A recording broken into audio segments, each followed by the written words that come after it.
वजन कमी करून ते कायम राखण्यासाठीचे 3 सोपे उपाय बघूया. वजन कमी करणे म्हणजे फक्त काही काळासाठी केलेली गोष्ट नाही, तर ही एक जीवनशैली आहे. तर वजन कमी करून ती कायम ठेवण्यासाठीचे काही 3 सोपे उपाय आपण बघूया. पहिलं म्हणजे संतुलित आहार घ्या.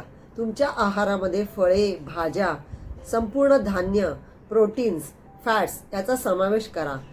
संतुलित आहारामुळे वजन कंट्रोलमध्ये ठेवणं हे सोपं जातं. दुसरं म्हणजे नियमित शारीरिक क्रिया करा. दररोज किमान अर्धा तास तरी व्यायाम करा. चालणे, धावणे, सायकलिंग किंवा योगासारख्या क्रियामुळे वजन नियंत्रित राहण्यास मदत होते. तिसरं म्हणजे पुरेशी झोप घ्या आणि तणावाचं व्यवस्थापन करा. दररोज 7 ते 8 तासाची झोप घ्या आणि तणाव हा नियंत्रणात ठेवा. त्यामुळे तुमचं वजन नियंत्रणात ठेवायला सोपं जाईल. तर या 3 सोप्या सवयी अंगीकारून तुम्ही तुमचं वजन कमी करू शकता आणि ते कायम ठेवू शकतात. निरोगी जीवनशैली अंगीकारून तुम्ही दीर्घकाळ टिकणारं आरोग्य हे मिळवू शकतात. तर कमेंटमध्ये सांगा की तुम्ही आजपासून कोणता उपाय सुरू करणार आहात आणि अधिक हेल्थ टिप्ससाठी माझ्या चॅनलला फॉलो करा.